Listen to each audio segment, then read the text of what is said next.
tudo bem? Hoje nós vamos falar sobre uma obra sensacional, um livro que eu amei, gente, amei, realmente é uma experiência fora do comum, que é Eu Sou a Lenda, de Richard Matheson.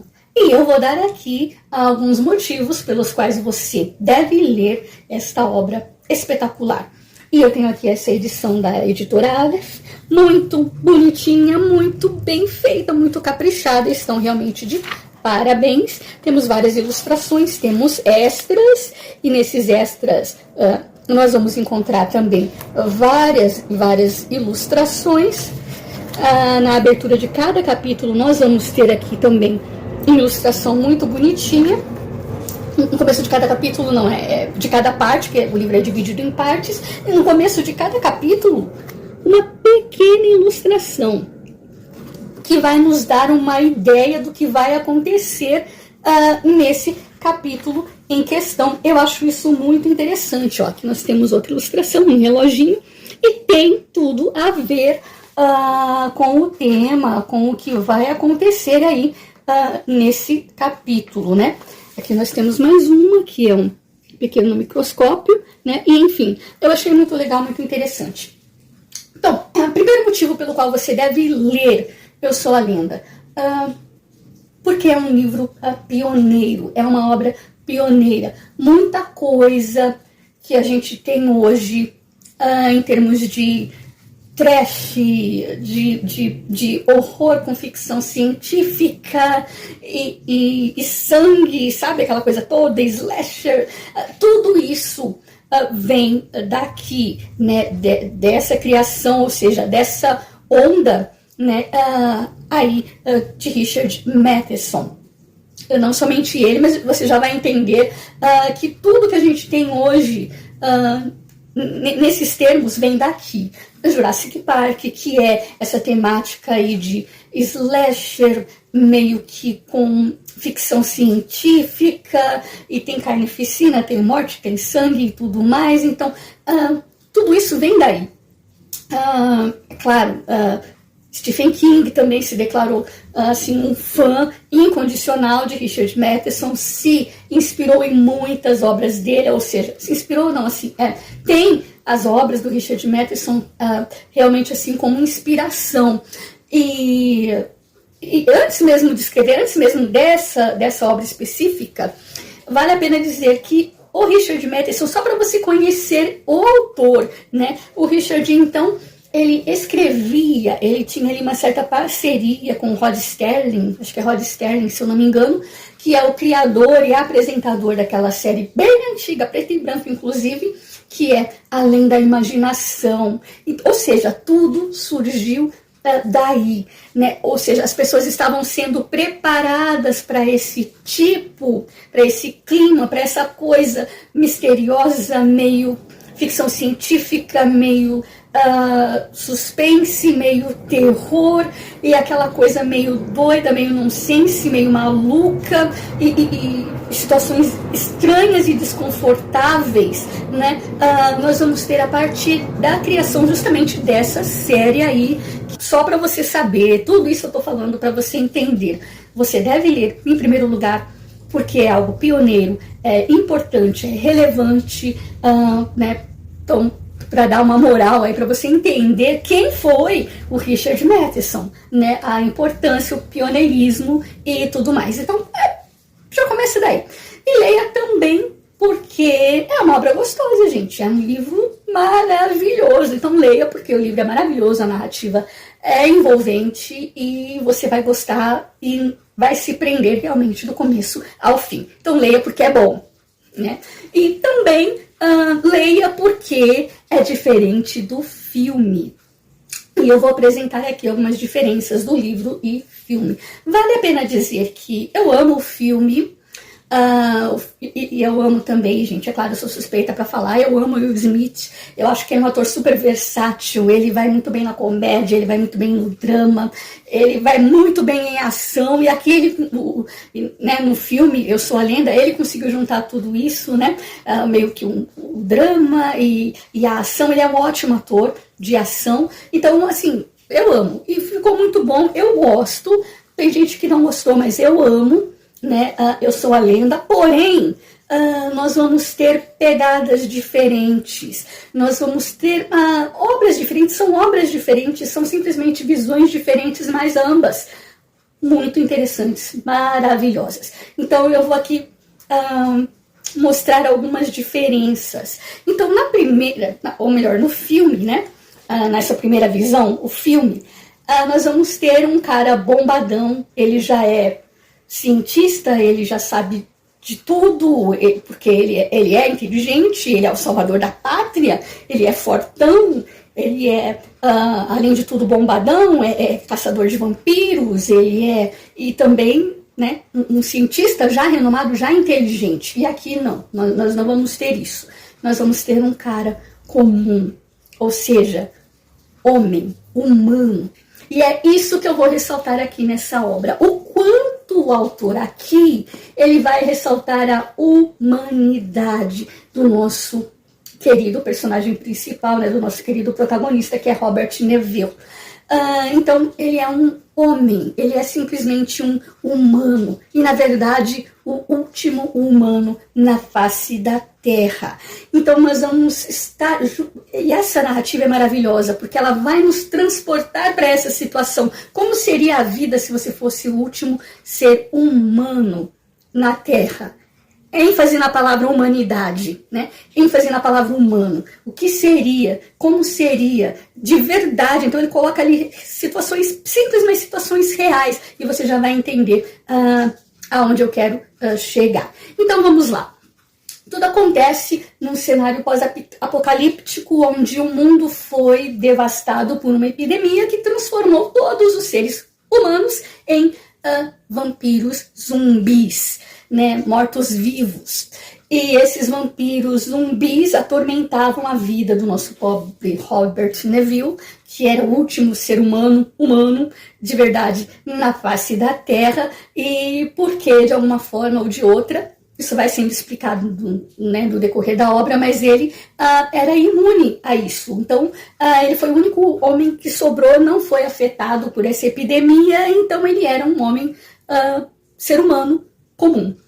E esses vampiros, zumbis, atacavam no meio da noite e não deixavam ele em paz, né? Acabavam ali com, destruíam a luz, destruíam a casa, ali, ou melhor, tentando entrar, atacá-lo, quebrava a janela, quebrava coisas e tudo mais.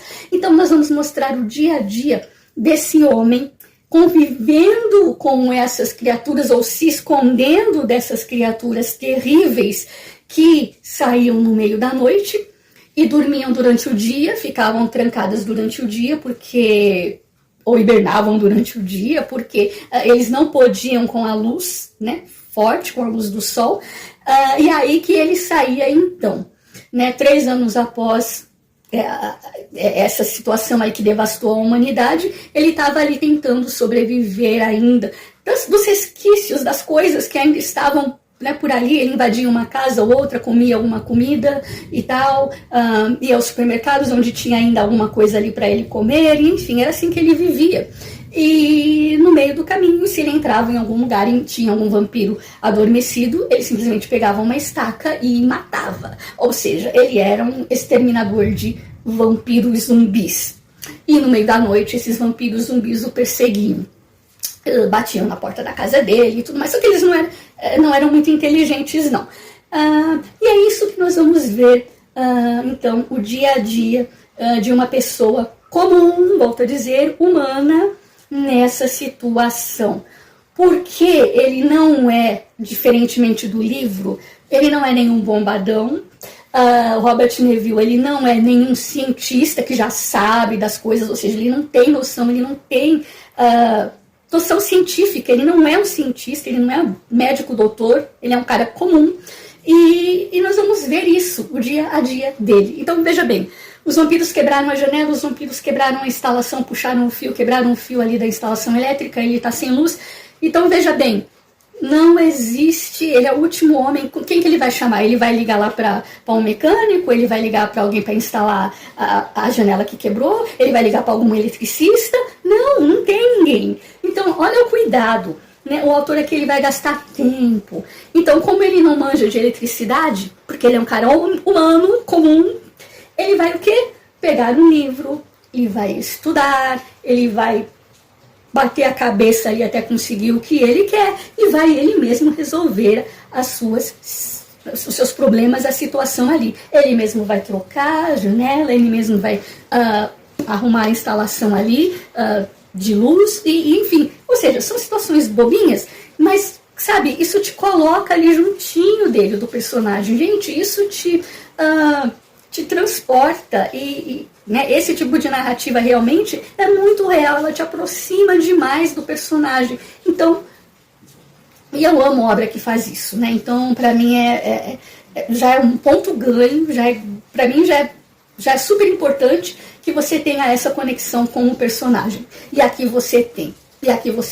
É incrível, porque você se sente nessa situação de verdade, né? Como seria sobreviver ali se você fosse o último ser humano na face da Terra. E todas as pequenas dificuldades, mas de uma forma muito real, muito interessante, muito íntima, e você se sente realmente ali, então, do lado do personagem, você torce por ele, você sente as dores que ele sente, porque ele é gente como a gente, ele é um cara comum, como você, como eu, que numa situação daquela iria ter que aprender as coisas para sobreviver e para entender o que está acontecendo. Então, veja bem, inclusive, eu já disse que ele é um cara comum, ele não é cientista. Então ele vai tentar aprender aquilo que eu disse. O autor vai gastar tempo com isso. Ele vai bater a cabeça até conseguir entender aquela situação. Então ele vai comprar um microscópio. Ele vai pegar o sangue de um desses vampiros zumbis. E ele vai bater a cabeça para tentar decifrar por que aconteceu, de onde vem esse germe que transformou as pessoas em zumbi. E talvez porque ele é imune a isso, e ele vai tentar estudar um cara comum, vai bater a cabeça para conseguir as respostas que ele quer. Isso é o máximo. Isso é o que torna a obra tão deliciosa, porque você se sente ali juntinho dele, você vai descobrindo as coisas junto com ele, e você entende o sofrimento, você entende a dificuldade, e você vibra com as conquistas quando você vê, poxa, o cara conseguiu, graças ao esforço dele. E ele vai obtendo as respostas uma a uma, e você vai ficando feliz por ele. Por exemplo, por que os zumbis, né, têm medo do escuro, têm medo de crucifixo, não gostam de alho, são mortos, não morrem de outra maneira a não ser com estaca no peito. E ele vai levantando essas questões interessantes, né? Mas por quê? Por quê? E aí? E ele vai, né, pesquisando, e o autor gasta tempo com isso, vai te ambientalizando, e tudo vai acontecendo de uma forma muito legal, muito orgânica, e você vai aprendendo junto com ele, torcendo pelo personagem. Então, uma das diferenças é essa, a humanidade, realmente a humanidade do nosso querido protagonista, Robert Neville. E a solidão, né, gente? Justamente isso, a humanidade. Aqui nós vamos ter muito clara a questão da solidão, a tristeza dele, a vontade que ele tem de interagir com alguém, de conversar com alguém, até mesmo as necessidades, inclusive físicas e sexuais mesmo, de estar com alguém ali do sexo oposto. Tudo isso é colocado pra gente, né? Então, todas as fragilidades do personagem vêm à tona, o que torna ele, mais uma vez, muito humano, muito gente como a gente. E olha, amei. Então, essa é uma das grandes diferenças, então, do filme, né? Lá nós vamos ter um cara todo cheio de si, um cara exterminador de vampiros. O filme é focado na ação, e aqui não. Aqui é focado nas fragilidades do personagem, nas dificuldades do personagem, é focado realmente no crescimento e na busca do conhecimento e entender a situação ali do lugar onde ele está, né? Nessa nova situação aí que o mundo se tornou. Então é muito bacana. E toda essa fragilidade, toda essa solidão, então, é colocada à mostra. E é muito legal. E, é claro, nós vamos ter outras situações ali onde a gente vai ver ele dando o máximo de si, tentando conseguir, justamente por causa dessa solidão, ele vai tentar buscar um vínculo ali com um cachorrinho. Temos também um cachorro no filme, mas aqui, gente, é diferente. A abordagem e a função do cachorro aqui é bem diferente, né, na verdade. Então a gente vai ver o quanto ele se sentia só. Então ele vai ver aquele cachorro, só que é um cachorro que tem medo, provavelmente pensa que ele é um vampiro, sei lá. Então esse cachorro tem medo, mas sabe que é pavor, né? Então ele não pode chegar nem perto, mas ele coloca ali uma comidinha, o cachorro vem. No dia seguinte ele vai, coloca aquela comidinha, mas ele não pode se aproximar, ele não pode nem sequer dizer, cachorrinho, vem cá, oi, oi. Não pode, porque até o som da voz dele afasta o cachorro e ele foge. Então nós vamos ver isso lentamente, esse processo, como ele conseguiu ativar esse cachorro pouco a pouco, dia a dia. Esse cachorro foi chegando mais perto, mais perto, mais perto. Então a gente vê, nossa, o trabalho que foi para acontecer o quê? Aí a gente vai ver o arco desse cachorro e você pensa, caramba, meu, que terrível, que tenso e que maravilha, né? Mas você se coloca no lugar daquele cara, você diz, meu, eu não queria estar na pele desse homem. É muito forte, cara, é muito denso, é muito triste. Então, tudo isso que ele vai sentir, a pressão talvez de ser o último homem, essa questão de não ter ninguém para conversar, de se sentir tão mal e sozinho e tudo mais, a ponto de enlouquecer, ele pensa em tirar a sua própria vida. E, de novo, ele não faz isso porque ele quer manter aquilo enquanto ele puder. A única coisa que ele tem, a única coisa que lhe resta, que os outros não têm, que é, de novo, a humanidade, né? Ele é um homem, ele é um ser racional, ele é humano. E, cara, isso é tudo que ele tem, não tem mais nada. Mas isso tudo aqui, ele pelo menos tem a sua humanidade, visto que isso foi tirado de todas as outras pessoas da face da Terra, mas ele ainda tem. Então meio que isso é uma fagulha, né, que mantém ele vivo, e a esperança. E, pô, vou colocar minha mente para funcionar, para fazer algo disso. Então vamos entender por que eu sou humano e por que os outros estão nessa situação. Aí ele começa as suas pesquisas, e aí ele começa a dar duro para aprender. Então veja bem, ele não é nenhum cientista, ele não é nenhum exterminador de vampiros, bombadão, enfim, mas ele é um cara comum. E vamos ver como que ele reagiu a tudo isso, como ele saiu de tudo isso. E o plot twist maravilhoso que nós vamos ter no final, gente, é de explodir a cabeça. É diferente do filme? É bem diferente do filme, embora até mesmo o filme tenha tido, né, eles gravaram, parece que 3 versões diferentes do final, né? E aquela que ficou lá oficial, mas nenhuma das 3 se compara ao final do livro, não. Tá? Mas o filme é muito bom, e o final do livro também é muito bom, mas é diferente, e também de explodir a cabeça. Então, mais uma vez, ele não é nenhum salvador do mundo, né? Nenhum cara bombadão que tem as respostas, ou que já é capaz de ter as respostas porque ele é um cientista e tudo mais. Não, aqui não. Então nós vamos ver justamente isso. A vida solitária de um homem num cenário pós-apocalíptico, o último homem da face da Terra, ali então na luta pela sua sobrevivência. E qual é, né, a essência da vida? Então, há essas questões que nós vamos ter, que nós vamos debater. Você para pensar, além desse livro, é muito bonito, é muito tocante. Você para pensar realmente em muitas coisas, né? Essa questão da humanidade, o que nos torna humanos, o que nos torna diferentes, não é? E, enfim, vale a pena muito ler, gente. Eu fiquei apaixonada pela obra, assim como também eu amo o filme. E olha, 10 estrelas. Não fica aí para você mais essa dica de leitura. Eu sou a lenda, então, de Richard Matheson. E vale dizer que Richard Matheson também tem outra adaptação para um filme, né? Só que abrindo parênteses, um outro filme também muito bom, que é Em Algum Lugar do Passado. Também, né, criação, veio da mente também de Richard Matheson. Só para vocês terem uma ideia de como o cara é bom, não é?